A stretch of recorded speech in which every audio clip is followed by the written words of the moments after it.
Ladies and gentlemen, welcome to the fifth round of the Horsham Cricket Association.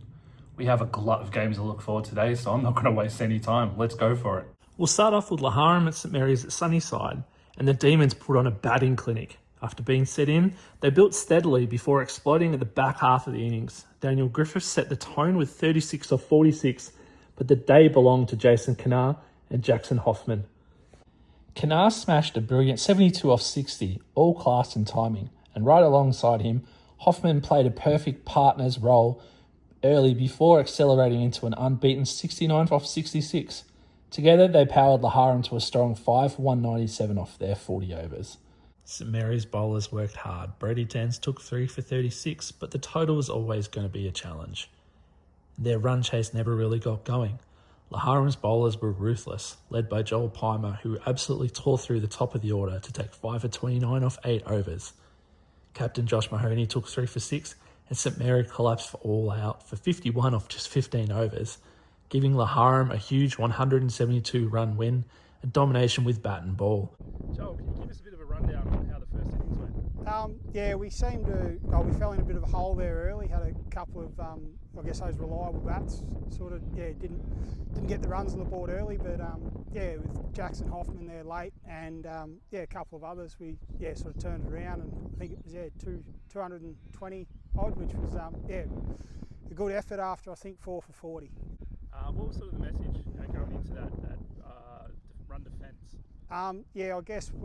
For us, we saw that St Mary's probably fell off a bit. They were on top there for a start, and the main message was just, if we got on top, just keep the pressure on, and we're pretty lucky to have quite a good total to bowl to. And yourself, a very handy fifer.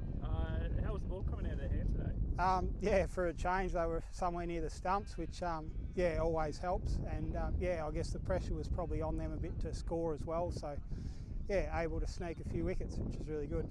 Over at City Oval, the Tigers hosted Brim KSH. The Tigers batted first, but never really got the momentum they were after. Marty Knight made 21, Ricky Marks made 20, and Joel Plaza steadied things with a well-played 37 off 55. Some late hitting from Dale Dryden pushed the total up, and the Tigers finished for 8 for 152. The Eagles shared the wickets around. Lockie McGuinness took 3 for 24, Chris McPherson 2 for 34, and Royce Bennett chipped in with 1. In reply, the Eagles were clinical. Lee Doveston was superb at the top of the innings with 64 from 62, striking 10 boundaries. Alongside him, Sandon Schultz grifted a patient 43 to keep the innings stable. McPherson chipped in with 23, and McGuinness finished the job with a rapid 13 not out. The Eagles cruised to the target with 7 wickets in hand, a confident and professional run chase. And I was lucky enough to chat to Lockie McGuinness after the game. Where do you think you guys won it? I think we started well with the ball, which was very important, but above all else, Lee Doveston and Sandon Schultz getting us off to a fantastic start before the first wicket was that set the game up for us.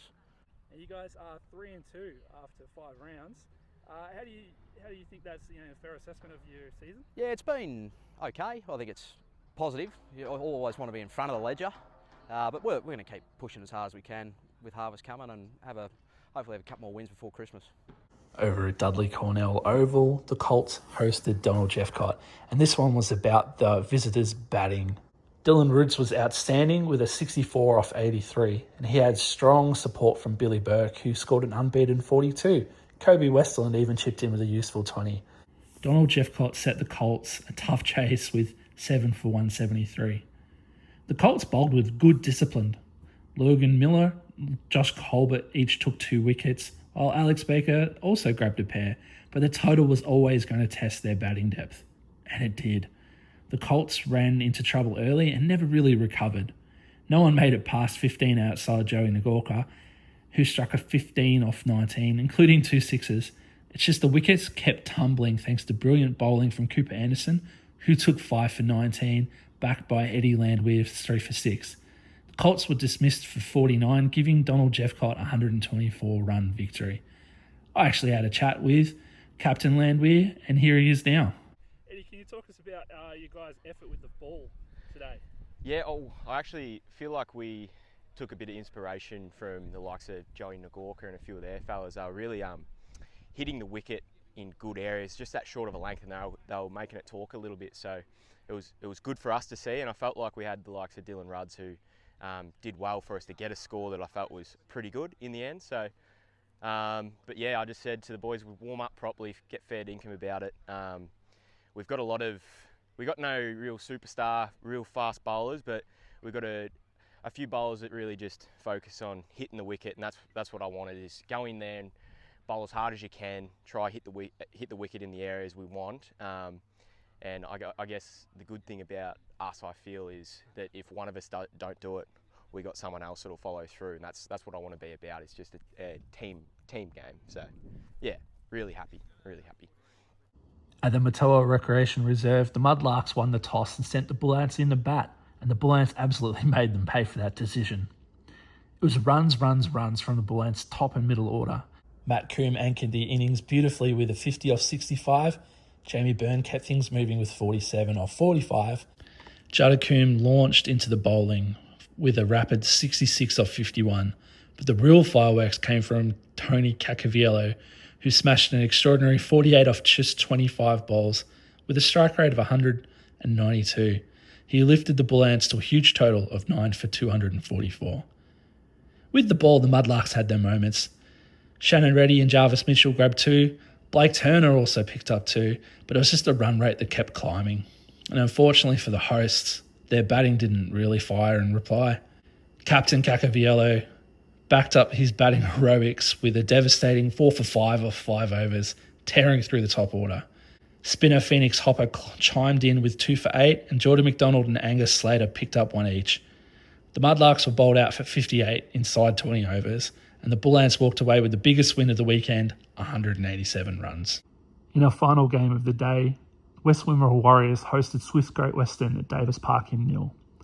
The Combine chose to bat first and put together a steady but restrained innings. Max McMahon batted hard for his 20 off 52, Matt Heffer added 17, and there were handy contributions right down the list. But the Warriors kept things tight throughout the innings with disciplined bowling.